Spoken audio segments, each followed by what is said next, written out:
Chapter 10. Ava closed her eyes and touched her finger to her lips. They still throbbed from Justin's kiss. How could someone who drove her so crazy affect her so much? It must be the situation. The whole insane, fake relationship idea had her mind spinning in a direction it had never been in before. But she could use this. She could write the romance scene while it was fresh in her mind. She opened her laptop and let her fingers fly over the keyboard. It had been a long time since a romantic scene flowed this easily for her. Perhaps Jen had been right. The door opened and Justin stepped back in, but he didn't even glance at her. He walked straight to his room, and a moment later, the loud thumping sound of his heavy metal music poured out, ending her writing time. At least for now. No matter, she had gotten down several thousand words, and she could always finish later. After shutting the screen, she grabbed her sunglasses and headed for the front door. If she had to leave tomorrow, at least she could take some time to enjoy the ocean a little longer today.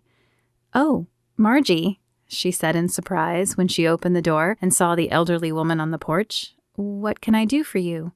"I just thought I would check on you and Justin, see how things were going." She peeked around Ava as if trying to see inside the cottage. Ava shielded the doorway, though she didn't know why, except that she found it odd that Margie was checking up on them. Things are fine. We both have to return home tomorrow, so I guess we won't be bothering you about the refund after all." Margie's expression took on a look of concern. "It's nothing serious, I hope." "No, just work obligations we had forgotten about." Well, sometimes the timing just isn't right. Perhaps you two can return when the timing is better." "Yes, perhaps." Ava watched Margie get in her car and drive away before shutting the door behind her. The woman was sweet, but definitely an odd one. Justin threw himself into packing while he let the music drown out his feelings. Though he was cutting his vacation short, he was glad they would be leaving tomorrow. After that kiss, he wanted to put some distance between himself and Ava. He tried to think about why the kiss had affected him so badly as he folded each article of clothing and placed them back in his bag. Was it because they were so different? Because she irritated him? That had to be it. The passion in the kiss had come from their mutual dislike of each other. That happened, right? He just needed to remind himself that they would never work. She was too different. He was too broken. As long as he remembered that, he should be fine. Justin stayed in his room until dinner. He didn't want to chance seeing Ava. When he did emerge, it was with a list of things to talk about. He wanted no moment of silence that would force him to think about that kiss. She was at the table eating a plate of spaghetti when he entered the kitchen. "There's extra on the stove," she said, motioning with her head. "Thank you. I made a list of a few things we should discuss before we head out tomorrow."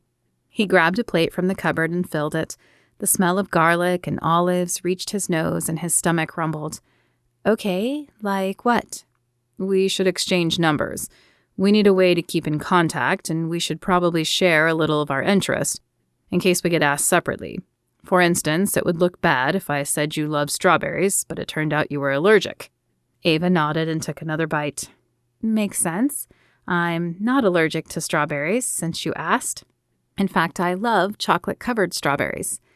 Justin would have made a comment about how cliché that was, but he also loved chocolate-covered strawberries.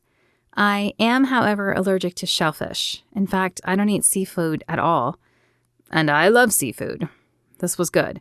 More differences between them just solidified why they didn't belong together. If he could keep this going, he could put that kiss out of his mind.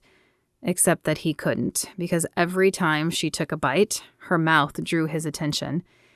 He doubted she had any idea, but she ate food in a way he had never seen anyone eat before, almost seductively. Each bite was slow and deliberate, as if she was really tasting every morsel, and she didn't shove her fork in. Instead, it appeared to glide over her lips, deliver the bite, and then ease out the same way. Every once in a while, her eyes would flicker and then close a touch longer than a blink. He found the whole experience cute. "What?" Ava had stopped eating and was staring at him. A smile tugged at the corner of his lips. "You eat seductively." "I eat what?" A pink blush spread across her cheeks. Seductively, like every bite might be your last. He chuckled at the horrified expression on her face before realizing what he had just done. He'd flirted with her, and he could not do that. He would not do that. Anyway, we can share more through text. I'm going to finish this in my room. He pushed back from the chair like someone had lit a fire under his seat. His rude behavior was confusing, but it was the only protection he had, so he was going to use it.